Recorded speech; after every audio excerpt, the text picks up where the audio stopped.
UP के हाथरस जिले की वारदात को सुन जिन ममता बनर्जी का कलेजा रो रहा था, जो हाथरस आकर पीड़िता के माता पिता से मिलने के लिए छटपटा रही थी, यूपी की योगी सरकार को लानत मलानत भेज रही थी, बेशर्म करार दे रही थी, नारे दे रही थी, कह रही थी, कर रही जो दलितों का सर्वनाश, उस भाजपा का होगा सत्यानाश। आज वही ममता बनर्जी अपने राज्य में हुई हत्या पर चुप क्यों है?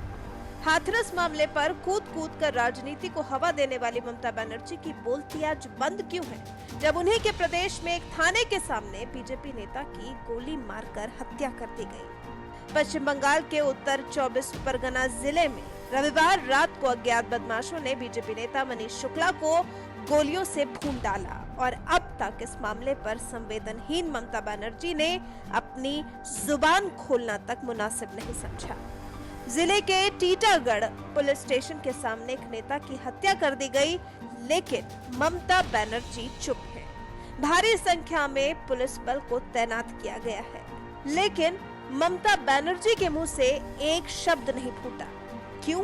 अब ममता बनर्जी का कलेजा नहीं रो रहा।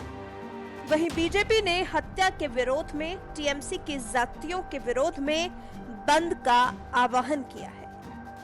जानकारी के मुताबिक मनीष शुक्ला रविवार रात को करीब 8:30 बजे टीटागढ़ में बने पार्टी कार्यालय में बैठे थे। इसी दौरान यहां पहुंचे बाइक सवार बदमाशों ने उन पर फायरिंग झोंकना शुरू कर दिया। हमले में घायल मनीष को पहले बैरकपुर के बीएन बोस अस्पताल पहुंचाया गया। हालत गंभीर देखते हुए अपोलो रेफर किया गया, जहां डॉक्टरों ने उन्हें मृत घोषित कर दिया। हमले में एक और युवक बुरी तरह से घायल है। वहीं मामले पर पश्चिम बंगाल बीजेपी प्रभारी कैलाश विजयवर्गीय ने सीबीआई जांच कराने की मांग की है। नमस्कार, मुझे जानकारी देते हुए बड़ा दुख हो रहा है कि अभी आधे घंटे पहले हमारे बहुत अच्छे कार्यकर्ता मनीष शुक्ला, जो कि हमारे लोकप्रिय सांसद अर्जुन सिंह जी के खास सहयोगी थे, टीटागढ़ थाने के सामने उनकी गोली मारकर हत्या कर दी गई। निश्चित रूप से अर्जुन सिंह जी पहले से कहते आए कि वहाँ के commissioner Manoj Verma, additional commissioner Ajay Thakur, इनको दीदी ने मेरी सुपारी के लिए भेजा है। हमें इन पुलिस पर कोई विश्वास नहीं है, क्योंकि पुलिस थाने के सामने अगर हत्या होती है तो कहीं न कहीं इसमें पुलिस की भूमिका भी संदिग्ध है। इसकी सीबीआई जांच होना चाहिए और इसमें पुलिस की भूमिका की भी जांच होना बहुत ज़रूरी है, क्योंकि अर्जुन सिंह जी ने पहले ही कहा था कि मेरे और मेरे साथियों की जान का खतरा है। मुझे बहुत दुख है ममता जी कि आप इस प्रकार की हीन हरकत कर रही हैं। जनता आपको माफ नहीं करेगी। वहीं राज्यपाल जगदीप धनखड़ ने मामले को लेकर सीएम ममता बनर्जी को तलब किया है।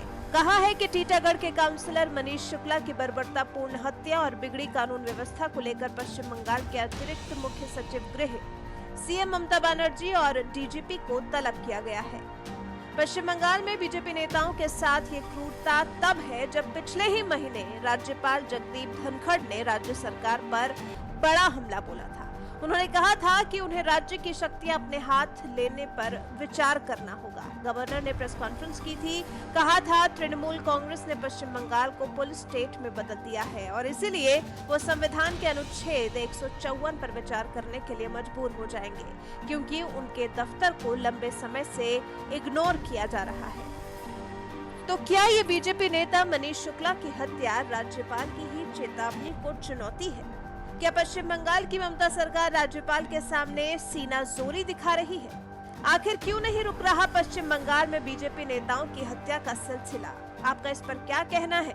राज्य सरकार की बीजेपी नेताओं की हत्याओं को लेकर संवेदनहीनता पर आप क्या कुछ कहना चाहेंगे? हमें कमेंट कर अपनी राय जरूर बताएं।